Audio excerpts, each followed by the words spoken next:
Hello, hello, and thank you everybody for joining the network for our third installment of our Friday Forum Conference series. We're hosting today's forum on Thursday in observance of Juneteenth. I know I'm personally looking forward to some weekend Juneteenth festivities. We want to extend our gratitude to all of our sponsors, to all of our members, and for everyone who has stayed with us through all of these Zooms.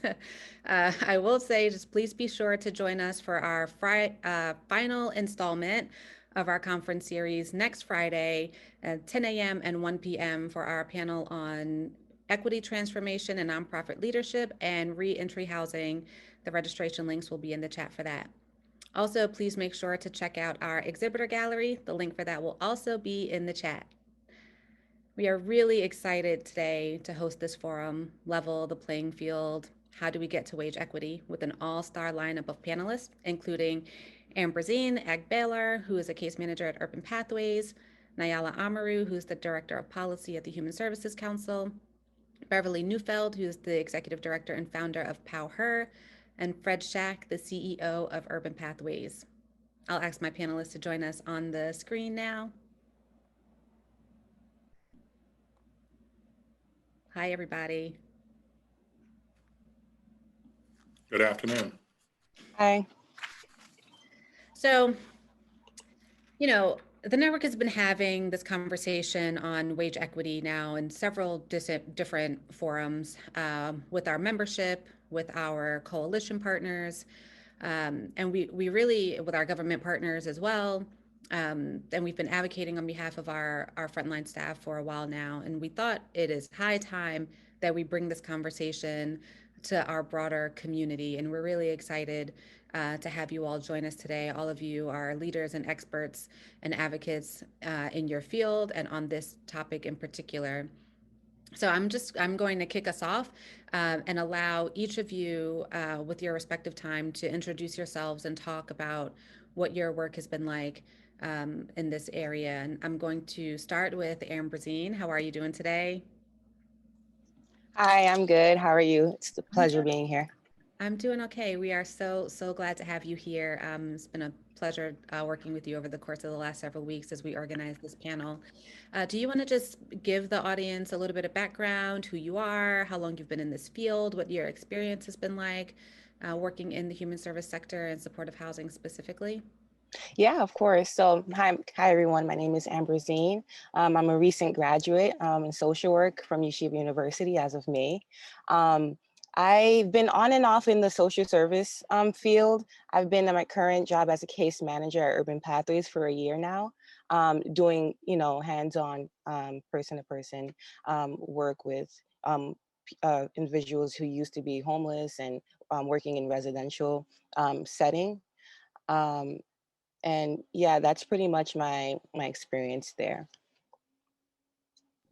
Excellent. Thank you. Thank you. Nayala, do you want to go ahead and introduce yourself and talk a little bit about your work in this area?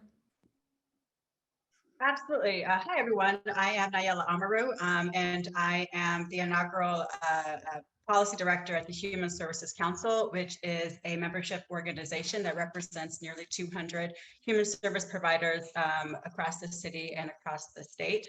In my portfolio before I came into this role is working over 20 years in organizing capacities at the city, state, and federal levels, organizing legislators, organizing grassroots neighborhoods, organizing on issues. And so I'm really excited about the work that the Human Services Council is beginning to build out in service of the topic today. So I'm happy to talk more about our workforce campaign a little bit later on during the question part. Thanks, Nayala. Fred, do you want to give a brief intro? Sure. Good afternoon. My name is Fred Schack. I am the Chief Executive Officer at Urban Pathways. We provide supportive services to formerly homeless single adults. We operate a number of supportive housing programs, and we also do some street outreach, some drop-in centers and safe havens. I've been in the field for far too long, over 40 years. in human services. Started out in child welfare for about 16 years, and the balance has been in homeless services, working with families and single adults. This particular issue is so important to me because over my career, it's become painfully clear that the people who do this work at its core are not really appreciated and not fairly compensated. And it's really time for people in positions like the one that I hold to take leadership in moving this agenda with both the city and with the state.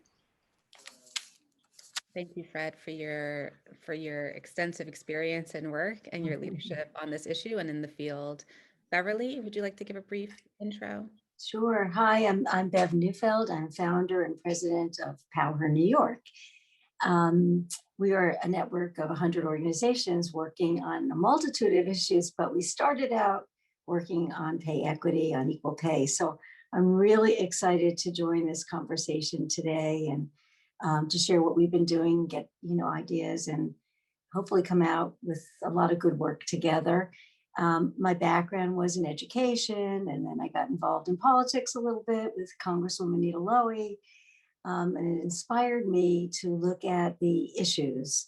And that led me eventually to this position where I think we're really looking at the most critical issues for women and people of color and trying to use the moment to make some really significant noise and significant progress. So excited to be here for this conversation. We're excited to have you, Bev. Thank you so much for your advocacy. All right, Ambroisine, I think we wanted to start with you because we wanted to set the stage on the actual everyday on the ground work that a case manager, an essential worker in supportive housing actually does. We wanted to frame it in the way that, the work that you do is extremely important, right? Like you are the point of contact for people who are formerly homeless, who have experienced trauma, who need the most intensive support to make sure that they stay stable. And can you talk just a little bit about what your daily experience is with the work that you do and how, this low wage issue could potentially impact you, your family, and your livelihood? Yeah, of course.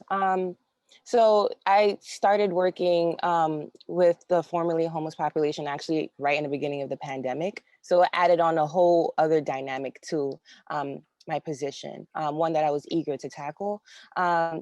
So basically, everyday case managing is, helping our clients with the necessities, getting them to their appointments, making sure that they're taking their medications, making sure that they're on track to being individuals that they can be independent in their living, being as though since they had their history of being street homeless, a lot of them, they struggle with acclimating back into society and being able to be functional on their own. So that's where we come in with the supportive side as case managers. So we help them to ensure that they go to their appointments, they're taking their medications, they're seeking psych treatment, therapy, all of that stuff. So making sure all that the holistic care is intact, we're there to support that.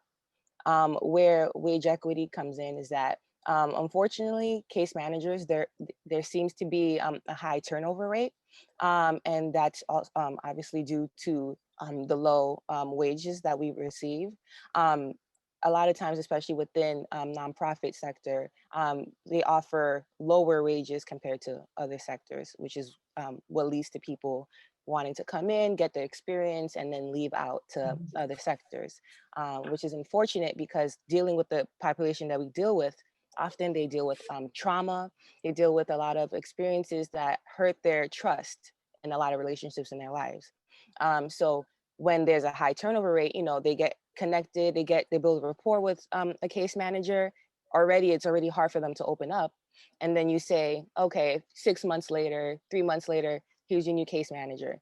They oftentimes are in that position maybe 3 years at their site, and they see upwards of 3, 5, 6 different case managers rotated on and off. And I feel like that's totally unfair. And it's just something needs to be done, because it hurts their self-esteem, it hurts their well-being as a whole, because they get defeated, they lose hope that people even care for them, and they see it. They see the high turnover rate, and they see how it affects, their well-being, and it just exacerbates the problem that we see in mental health and the homeless population as a whole. Yeah. I can imagine how hard it is not to take that personally, right? Like you get connected with someone and then they leave, and maybe, in your head that it's not because of you, but then you're losing someone who is really instrumental in helping you stabilize and thrive, and then you have to build relationships all over again. Fred, I'm going to pivot to you now, because we've had this conversation too about how this impacts the community, not only the tenants, but how difficult it is on an organization when you have to constantly, retrain staff, get folks acclimated to the culture at an organization. Can you talk a little bit about organizationally how this impacts you all? Yeah, so at Urban Pathways, we are client-centered, but I often say to my staff during new hire orientation that they can't take care of our clients if we don't take care of them. They have to be present. This is very, very difficult work, and it requires that you bring your best to work every day. It is difficult, if not impossible, to do that if you're concerned about how you're going to pay your own rent, if you're concerned about whether or not you can afford, daycare for your children, whether or not you can afford to take a sick day because you're concerned about your stability and your income and your resources. So, the reality is that we do the best that we can under the circumstances, but I'm embarrassed to say that the entry level or the average salary for a case manager, and we hire case managers with bachelor's degrees. So Ambroisine is a really good example of someone who came with their bachelor's. We do have an opportunity to support people in getting their master's. But the reality is that, someone on her trajectory, there's no way we're going to be able to maintain or keep someone like Amaru in a role that she does extremely well and it's critically important if we can't compensate her. So the average salary is about $39,000. We're a housing organization. The fair market rent in New York City is about $1,800 for a one bedroom. There's no way on earth that a person can afford to live in the city with the salaries that we're paying. And the other thing that's painfully clear is the fact that this is not by accident. It's not by happenstance. The reason the salaries are so poor or so low, I think, is because of who we serve and who does this work. The people who are, the clients and tenants in our buildings are Black and brown people. The people who are doing this work as case managers and security staff and porters are individuals who are Black and brown, mostly women, but people of color. And they're just not valued, and it's just not fair.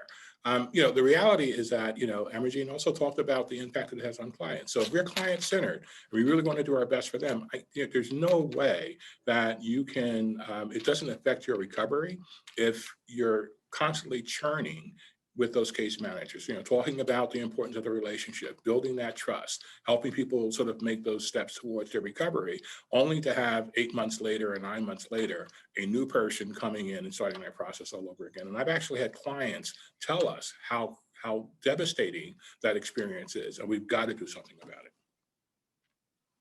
Thank you so much for sharing that, Fred. You can hear the passion in your voice as you're talking about this issue, and we certainly appreciate you being such a fierce advocate, and we will absolutely get to the why in a minute.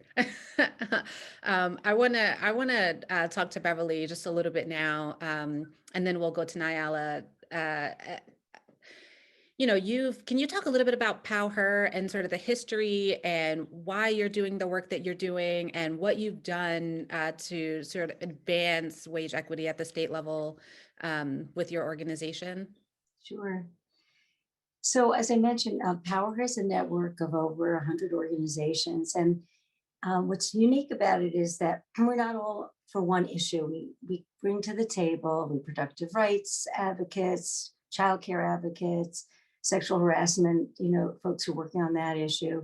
Not so much housing, unfortunately, but I think after today we will do that too, right?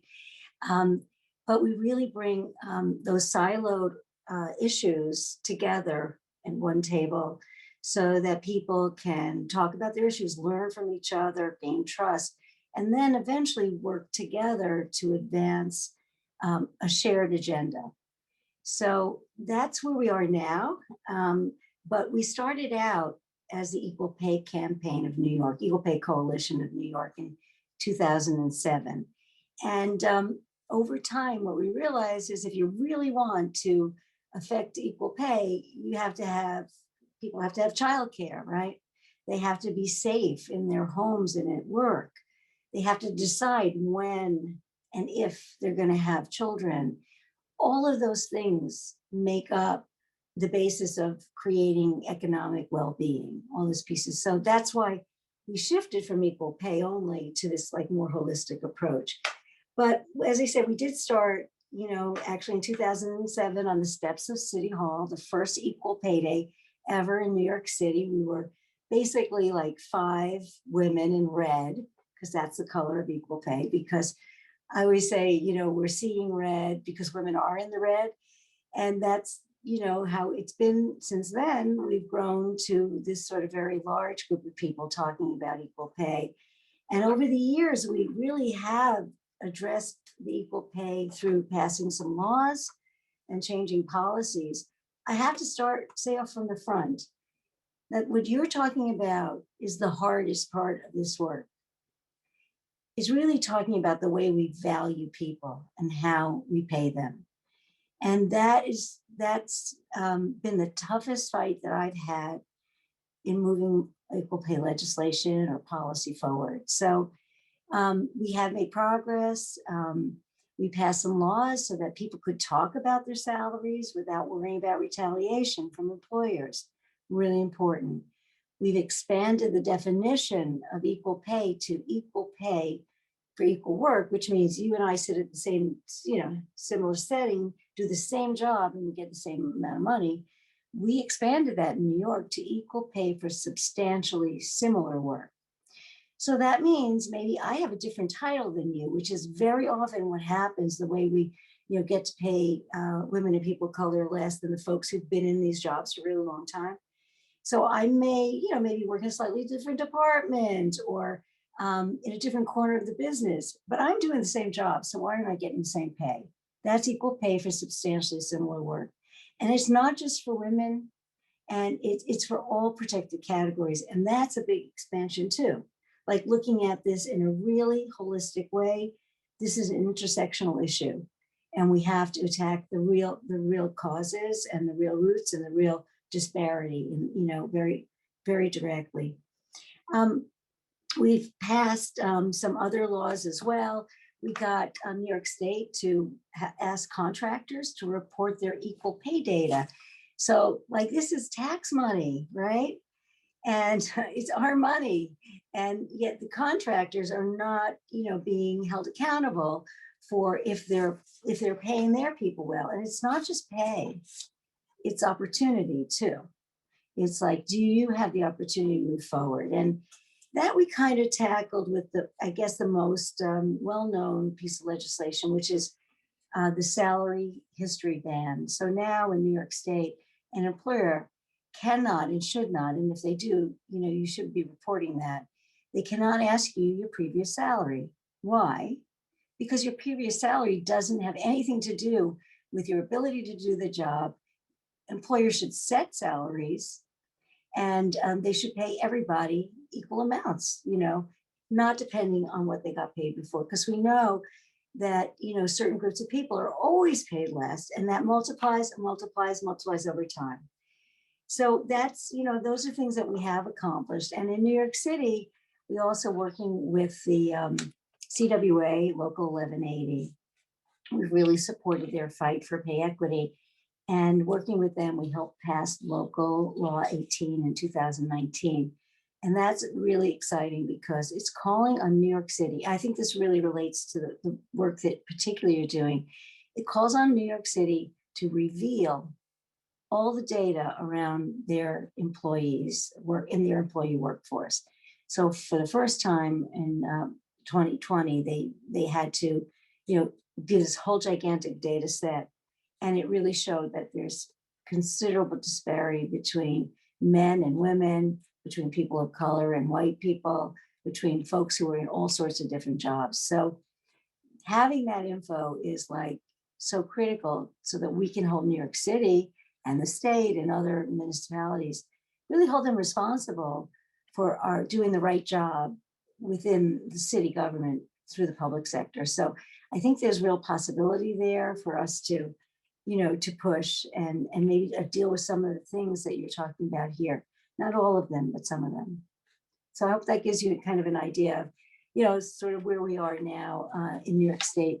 We have some new things coming up, but that's sort of what we've accomplished since 2007. So. Thanks so much for sharing that, Bev. I certainly appreciate how you went from, focusing primarily on equal pay and pay equity to looking at actually all of the ways in which women and women of color are actually sort of repressed in the workforce, right? There are so many other issues that are involved, the opportunities for advancement, the childcare issue. I mean, I'm a single parent, right? I have to pay for childcare and camp and after school, and I would be hard pressed to try to do that on a case manager salary in New York City, right? And so I certainly empathize for sure. And we'll get to some of the new things that you're working on a little bit later, for sure. Nayala, hi, how you doing? Hi, Tara. How you doing? Hi, everyone. I'm so happy you're here to share some of the work that you've been doing. You all, HSC has really been taking up the mantle on pay equity in the human service workforce, and we are so appreciative of your work. That encompasses our community as well, the supportive housing community for sure. And I know you've recently released a report, Essential or Expandable, How Human Services Supported Communities Through COVID-19 and Recommendations to Support an Equitable Recovery. Did I get that right? It's a tongue twister, but yes, you got it. Thank you. All right. Can you talk a little bit about the report and its findings and anything that you can let us know about the work that you've been doing and the organizing that HSC has been doing around this issue? Absolutely. So just a brief background. So HSC created a task force about 6 months ago, and that task force was represented by union representatives, business partners, philanthropy partners, and nonprofit partners to essentially examine three things. One, the impact of COVID on the sector. Two, to identify lessons learned from the sector. And three, to develop a series of recommendations for government to support the sector as we move towards an equitable recovery at both the city and state level. And so last Friday, we formally launched our report. I just wanted to share a few key findings that are relevant specifically to Black and brown women in the sector. So first things first, just some data on who our workforce is within the sector. 82% of our workforce is women, and 80% is basically people of color, right? And so it's no surprise with that data that the report found that 85% of employees on the front lines during COVID were Black and brown New Yorkers. And again, given our workforce, specifically Black and brown women. And the report also found that Black and brown workers, again, because they were 85% of the front line, were at the highest risk for COVID exposure. And another quick data point to share was that in regards to job losses, 75% of New York City's job losses were suffered in Black and brown communities, which is, again, much of the clients that our workers serve. And so despite of the trauma of the job loss and despite being subjected to the highest risk of exposure, 82% of our sector launched new services during the pandemic, and 72% of our sector expanded services to meet community needs, right? And so that's just, amazing on all fronts. And so with that said, we have 5 key recommendations coming out of the report, again, that are geared towards government, since that's essentially who funds us. But HSC is focusing on the report's workforce recommendation, which is that government has to commit to paying equitable wages to contracted human services workers. And we're focusing on this recommendation in particular because there's no recovery from COVID without us. right, without nonprofits, and that means investing in the workforce. And so it's important to understand that government is the main driver of human services salaries and sets the rates for our contracts when it comes to salaries, right? And so when the government sets low rates for salaries using tax dollars, essentially tax dollars are being used to fund poverty level wages, where 60% of our workforce qualifies for some form of public assistance. And so government has to enact a comprehensive plan to raise the wages of the sector, so it's commensurate with wages of government employees. And so right now, HSC is in the process of building out a workforce campaign in the fight for pay equity. And I'm happy to talk a little bit more about that later on in the panel. Excellent. Thank you. Thank you so much, Nayala. I mean, those numbers, while I'm familiar with a lot of them, the fact that the services expanded significantly, I'm familiar with the stat of the job loss in New York City and actually across the nation, right? Like the women of color were one of the largest percentages of job losses across the nation during COVID. And that's stark. But I think that what I get out of that is we show up and do the work, right? It doesn't like that's, and I think that that's, this is going to be our next question, Fred, and I think I'm going to go to you for that first, is that we show up and we do the work. And the government knows that, and the people that we're contracting with know that and understand it. And, the people have to get served, the community has to get served, the work has to get done, and who's going to do it? Black women. All right, so you talked a little bit about this, Nayala, but I want to pose this as a larger question to the group, and I'll do my best to sort of actually read it off of the screen so I don't go too far off script. Wage inequity is pervasive, right, in every sector of our economy. I think that has been shown to be true as well. In every sector of our economy and workforce, and the nonprofit human service sector is obviously no exception. However, the difference with our sector in supportive housing specifically is that we actually do contract with government agencies to provide crucial support services to the people who need it most. Nayeli, you talked a little bit about the government's role in this, but I want to open up the question to the whole group. Like, how do we get the government to get to the playing field so that we can level it, right? How do we do this? And Fred, you talked about how the nonprofit sector enables the government because we accept these contracts. What could we do though, besides that? Well, I think we can do what we've begun doing through the work of HSC, and that's an acknowledgement of the fact that there is a sort of a disconnect between the work that we do and the compensation that is available to our employees.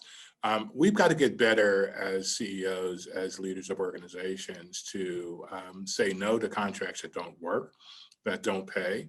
We've got to get better at organizing with our employees around this issue and putting pressure on elected officials, both in city council and in the mayor's office and at the state level as well, with the state Senate and Assembly and with the governor, to basically reconcile their rhetoric with the reality. We identify these staff members as essential workers, but there is a recommendation for a 3% increase in the as a cost of living COLA in the budget that has not yet been adopted by the mayor. So if they are essential and you're going to have a parade in the Canyon of Heroes to acknowledge the sacrifices that they made, the reality is that while a parade is great, providing me with a 3% increase that will allow me to pay for childcare and to pay my rent would be a lot more valuable to me as an employee. The reality is that, and I think you said this earlier, the work that we do is work that the city and the state and government is responsible for doing it. So we're doing it in lieu of them. Anyone doing that work should be able to afford to live in the city with dignity. And it really is up to the state and the city to provide funding to make that happen. Organizing the sector, I think, is a major step in the right direction. Getting more CEOs, more leadership within agencies to really sort of push hard on those city contracts and to say, no, I'm not going to pay my case managers $38,000 with a bachelor's degree to do this really, really difficult work, and you've got to do better. I can hop in and add to a few points that Fred has already made. I think it's important that before we can talk about leveling the playing field, we have to understand why it's uneven in the first place, right? And so Fred raised a few key points, and I'm just going to double down on a few and offer a few more. So first and foremost, again, it's important to acknowledge how government itself plays a very active role in creating racialized and gendered pay inequities, right? So again, we've established that the city and state government both pay poverty wages through their contracts, right? And this chronic underfunding from the government results in lower wages for the entire workforce.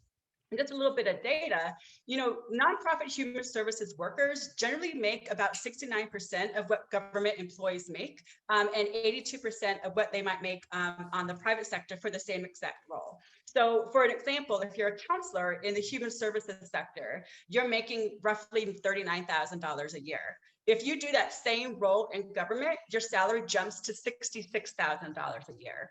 And what this results in, again, with these, you know, huge gaps of pay for the same work, is 60% of our workforce, again, qualifies for some form of public assistance. Another way that government perpetuates this inequity is that government consistently cuts funding to the sector every year, especially even during COVID, when our workforce risked their lives delivering critical services in the midst of a global pandemic, right? And so underfunded contracts and compounding cuts at both the city and state level resulted in job loss of 44,000 jobs since last February. And at the state, there was a 20% withholding imposed on contracts, meaning that only 80% of promised money was actually paid by the state, requiring nonprofits to scramble to take out loans with compounding interest. And because of these funding cuts, last year, 62% of organizations in our sector had to lay off staff. And again, given our workforce, that staff has a disproportionate impact on Black and Brown women specifically. And lastly, to the point that Fred already raised, government does not honor the COLA statute, especially at the state, right? There has been no COLA recognized for the past 12 years. The statute has been deferred year after year after year and passed off at best as a quote unquote savings, but that savings has been made at the expense and on the backs of Black and Brown workers in our workforce. And at the city, we are still fighting this year, tooth and nail, for the city to recognize COLA. It wasn't recognized last year, and just having to fight to have COLA recognized for our sector, the very people who are frontline workers and risk their lives every day to feed the hungry, to provide housing, to offer mental health services. That again are just like quick examples of how government creates this unlevel playing field in the first place. So to the question, now that we have like a basic, you know, outline of how government creates and perpetuates the pay inequity, I think like a few things that government can do to move us towards wage equity is this. To Fred's point, we do not need performative government acts, right? Like ticker tape parades, right? What we need is real investment in the sector. And this investment begins with a few things, right? One is implementing HSC's recommendation from our task force report that just came out, which is demanding that government pay in full and on time essential services for New Yorkers, right? The sector continuously experiences underfunding and financial stress because there's not a lack of there's a lack of permanent commitment from government for sufficient indirect funding. There is severely inadequate payment for services, and there's the chronically delayed procurement processes, which prevent providers from cultivating a strong infrastructure. And so that's all to say that government has to support the sustainability of our organizations, of our programs, and our workforce by fully funding the sector, who we employ, and who we provide services for. And lastly, to circle back to the workforce campaign, is government needs to implement our goals of the workforce campaign, right? And so our goal is essentially three things. One establish a living wage floor for all city and state government contracted human services workers. And we're asking for a rate of no less than $21 an hour, which is roughly about 40% higher than the New York State's minimum wage. And remember, we're talking about a workforce that is degreed and credentialed. We're talking about folks with professional accreditations and master's degrees that are working for poverty wages. The second thing they need to do is establish a wage and benefit schedule for all government contracted human services workers. And by doing this, it puts them on equal footing with comparable city and state employees. Again, going back to the data I shared before, right now there's a huge gap between human services jobs and government jobs for the same thing. And lastly, government needs to establish an automatic annual COLA into all human services contracts, right?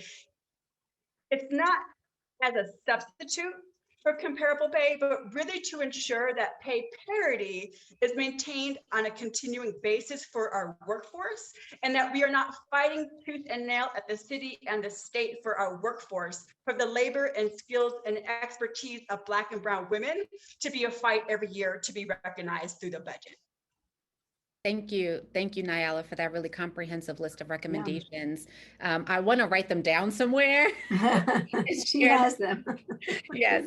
That is a really comprehensive list, and I want to pull out something and then go to Ambroisine with this that you just said. Like, this is a credentialed workforce. These people went to school and got degrees and certifications and went into this field, and there is potentially the straw man argument that, well, you went into this career of care, because this is the work that you value and you think it's important, not because you want to get rich from it. And Ambrosine, when we had our prep call, we had a conversation about this, about what the expectations are for Black and Brown women who get into these sort of careers versus white women who go into these same careers and are sort of hailed as heroes, in their communities. Can you speak a little bit? We don't have to get into that conversation, but can you speak a little bit to that argument? Yeah, of course. So as a Black woman myself, in general, we're seen as, subservient. We kind of follow what it is that's already there.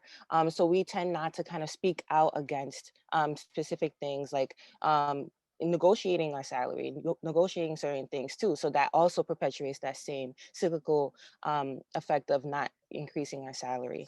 But I did want to speak towards the fact that dealing with this population, typically minority, Black and Brown people, they tend to trust, again, going back to that, trust people who look like us, look like them, people like me. So this is what leads to majority of the sector being minorities. And the whole idea of, we enter the profession not for the money, but for the people. Yes, it's noble. Yes, we are humanitarians at heart and we love people. But at the same time, perpetuating that dialogue is actually working against the mission towards increasing wage. Yes, we do want to work for people. We human services, right? But at the same time, perpetuating that same idea, we kind of brainwash ourselves into believing that nothing will change, that it's going to be stagnant. It's going to be like that. Well, the government, they don't value us. So that's how it is. That's how it's always been. No, we have to use our own voices like we're doing now, and enact our voices and get together. I think more than one voice getting together and uniting each other makes our voice heard and the message heard that our work is essential. Our work is valued. It's not just a slogan of like, yeah, it's essential just for the pandemic or whatever, but no, it's essential. Things like this wouldn't be done without our work and our effort. So just again, valuing our work, speaking out against wage inequity, and the idea of being compliant and just thinking that it's going to be how it's going to be. No, nothing is going to change if we don't speak out against this, and really talk out and speak out against the government, and encouraging them to reconsider our wages and our position. Yeah. Yeah, and let me add, while we don't go into this profession to get rich, no one signs up to be poor for life. So we've absolutely got to do better. The other thing that we can do is organize from every level of the organization to get people involved. The workforce in human services is well over 200,000 people. These are 200,000 individuals who can vote, who can get actively involved in the political process, who can be very vocal with their elected officials and basically say enough is enough. You can't celebrate me and starve me. You can't celebrate me and put me in a position where I can't afford to find a place to live. I can't afford to send my kids to camp. I can't afford to get quality childcare. I can't afford to, send my kids to a good school. It's just too much of an expectation for a workforce that has given so much for the city. Right. I want to add that this is not just your job to stand up for this equity. It's not just your job to do that. It's everybody's job. It's our job, let's say, in an organization that tries to be a megaphone for issues. Sometimes it's hard. It's harder to fight for yourself, right? You need. It's better if you, or not better. It's another way of having people say, "Hey, look at this. This is not fair. We have to do something about it." So we all, New Yorkers, they went outside. They banged pots. At 7 o'clock. They thanked people, for being with their loved ones when they died. They couldn't get to help folks, and your workers, not, and workers like yours were there, right? So here we have this moment of appreciation, but the appreciation has to go way beyond words. And I mean, or parades or whatever. And I think that the public, let's say, just generally speaking, the public needs to step up too. They need to step up and say, these are valued workers, these are valued jobs, and they need to be paid fairly. And I know that's like something that a group like PowHer can commit to do. This is the kind of thing we try to do to raise up, sort of these fights. So I think that's really important, that it shouldn't just be your job, really. And it's extremely unfair to see it that way, frankly. It's really worrisome that, to me, I mentioned before this analysis they did of the 180,000 New York City workforce. They did that evaluation. It's really worrisome to know that, by and large, women were paid, I think it was, $5,000 less than men. And that, about $4,500 less than men, and that Black city workers were paid about $7,500 less than white workers. So, and et cetera, et cetera. What's worrisome about that is that you're judging yourself against a workforce that's already not being paid fairly. So the jobs that you're having, you're comparing to, these are mainly done by people who are already by the city not being paid fairly. So it's worse even than it should be. And I think that we really have to raise a conversation loud about caregiving and the value of caregiving, and that caregiving is just as valuable as building something, or taking care of, a building, that people should be paid for that service. And I think our society really needs to have loud conversations about that in public, about what are we valuing and how do we show our value. In our country, we show our value through money, through wages, so anything we can do to raise the whole conversation, I think, would be really helpful. There's a lot of other things about pushing the buttons of power and things like that, but these are really at the bottom, and I think they're really core, to why this continues from, year to year, from negotiation to negotiation, so. Thank you, Bev. Ambroisine, I want to respond to you briefly, and then we're going to get to some questions that have been posed in the Q&A. Thank you for sharing your story. Thank you for being here with us today. I think what part of why we wanted to put this panel out there to the broader community is because we want to engage and inspire and galvanize our workforce, that you shouldn't have to, feel uncomfortable going to advocate for yourself for higher wages, right? This is something that we as a community need to do together. And our final question I want to pose to our group about how we can actually do that. But I do want to get to a couple of questions in the chat. And one is addressing the inequity of bilingual care workers. I mean, we've used this term Black and brown people very broadly, but if anyone, Fred, your employee, Nyala, if you want to speak to, if you have an answer to that, addressing the inequity of bilingual care workers. And this person believes that they should be offered a differential for bringing a specific skill to the job.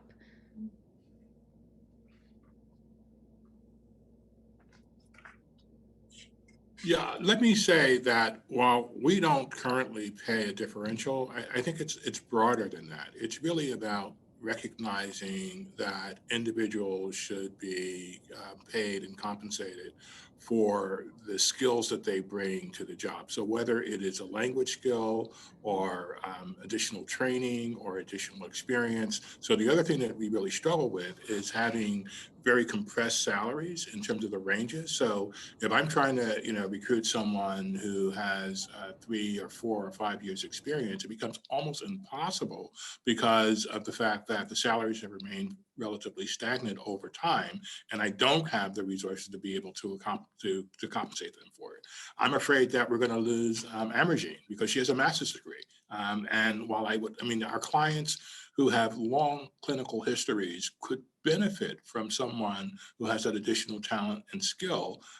The reality is that the contracts just don't provide enough revenue to be able to support that and to compensate her at a master's level, which is well above $60,000 a year.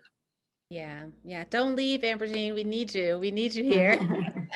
I know. I wish I could stay, but You can stay. it makes it. No, I know I can stay, but like to Fred's point, where there's not enough, space to move up, and in my head, I'm very innovative. So I'm like, there could be a position for this, or there could be an on-site clinical worker, a clinical social worker. Like I'm aspiring to be a licensed therapist. So, these are things that our clients need, and it would actually benefit them if they had it all in one location. And, again, it goes back to the investment of, this population. Instead of referring them to an outsource in another organization, or have them be in-house, invest in, more funding so that all the resources can be in one place. But again, that's just through more advocacy.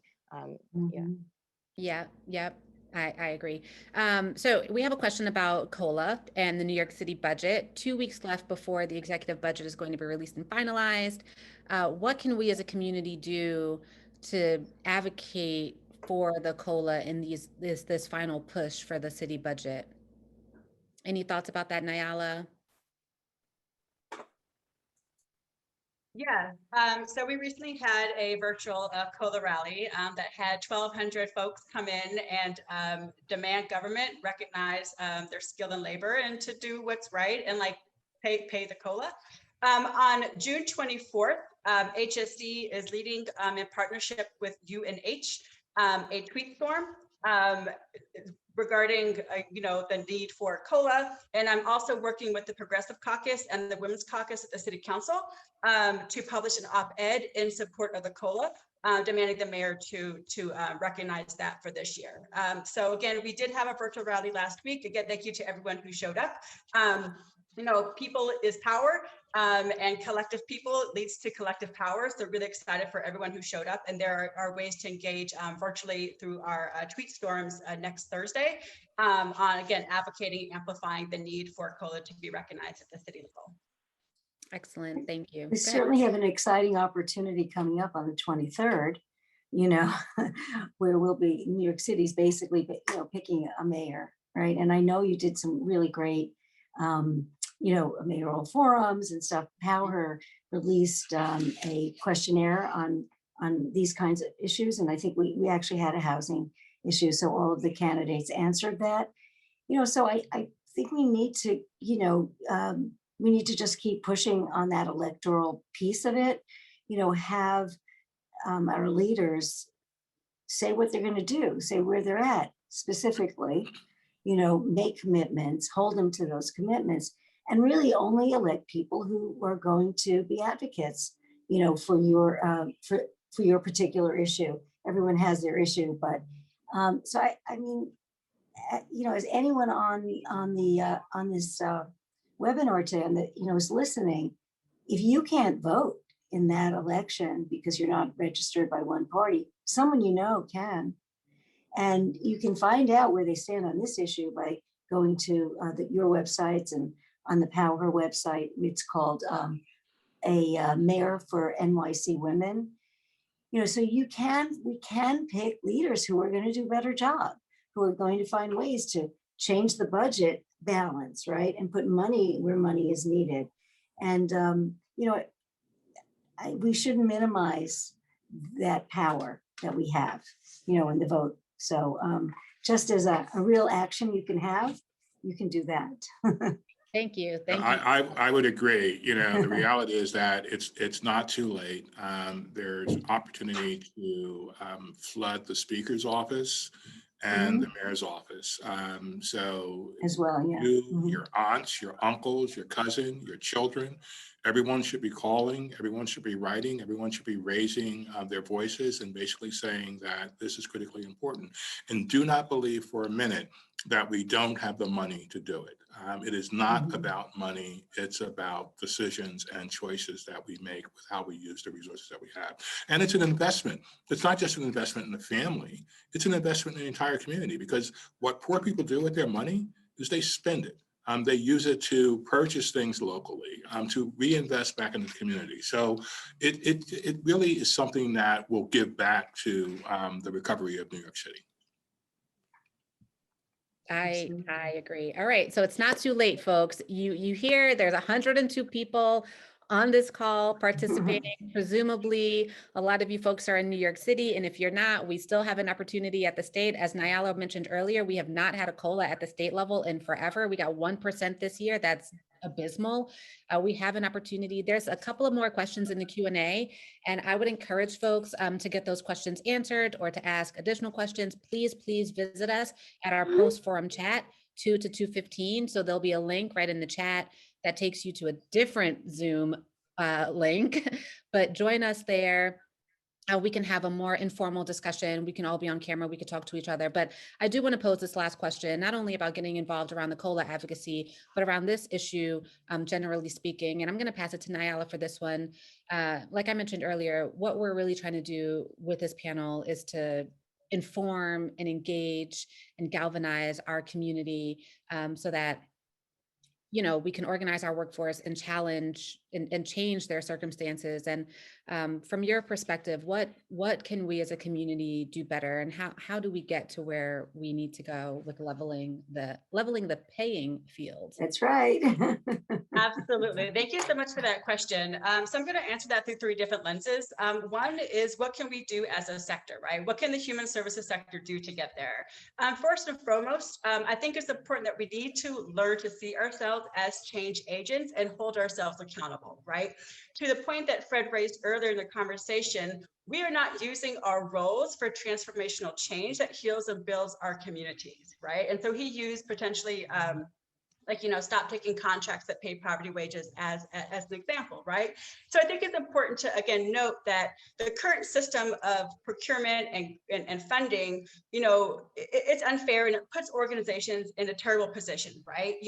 We can turn back contracts that pay poverty wages, and the result is denying needed services in our communities, or we take the bad contract and perpetuate the inequities to service the community, right? And so it's important to note that while there are no easy decisions, there are necessary decisions that need to be made, and have that conversation as a sector of what can we do as a sector to stop the harm that we're causing our workforce in upholding the same decisions we've made, right? And so government and nonprofits have to work collectively towards structural reform that leads us towards equity. The second thing is being proactive as a sector in driving our legislative and budget agendas, and not scrambling to react to government decisions that have already been made that hurt our workforce and hurt our clients, right? And so HSC is developing an organizing academy, which is a brand new initiative that's part of our new approach in building the influence of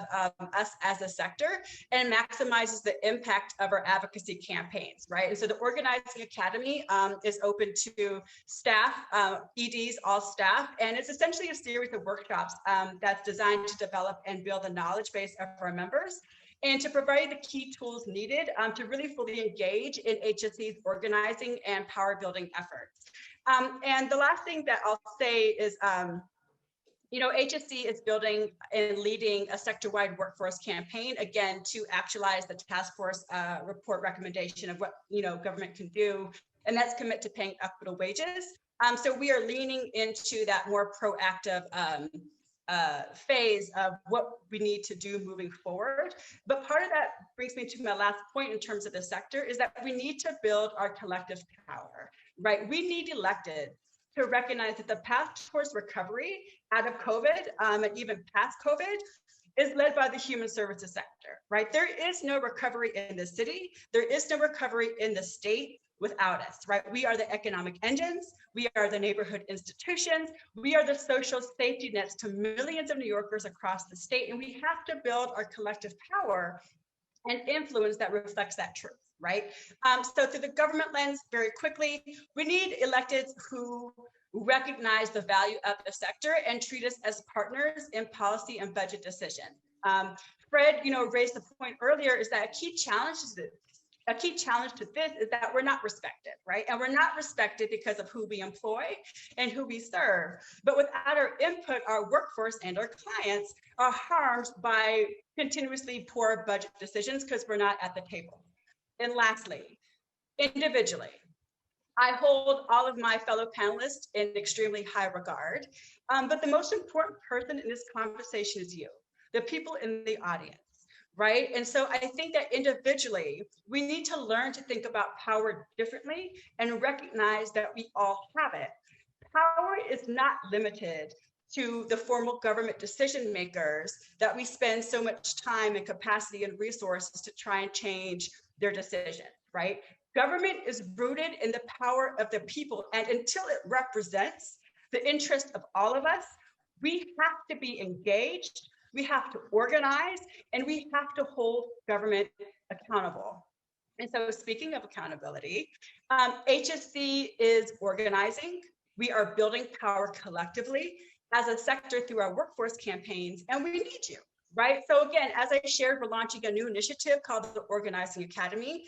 I would love to have the people in this audience join us. HSC is also centering staff and clients as we move forward in our work. And we need you to engage in direct actions at City Hall, in Albany, to speak at press conferences, share your stories, talk about your impact as a worker in testimonies at hearings, show up, how you can and when you can.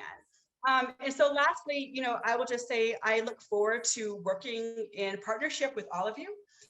As we build our collective power, as we challenge existing power structures, as we imagine and create new models of possibility, and we work together, right, towards that shared North Star, that's a New York that sees us, that values us, and that finally will invest in us. So here's to fighting the good fight, and thank you so much for this. Nyala, I don't know what else to say. And I would encourage no one to try to follow that. You can follow the link in the chat to take us to our post-forum chat, to our post-forum debrief here. Nyala, I know that you can't join us, but I would love to get more information about the Organizing Academy. Feel free to send to us and we can disseminate that information out to all of the people in the audience and to the rest of our membership. Thank you, Ambroisine. Thank you, Beverly. Thank you, Fred. Thank you, everyone, for joining us today. We look forward to seeing you in the post-forum and to our collective work together as we actually change the circumstances of our workforce. Thank you all, and I'll see you soon. It's been a pleasure. Bye.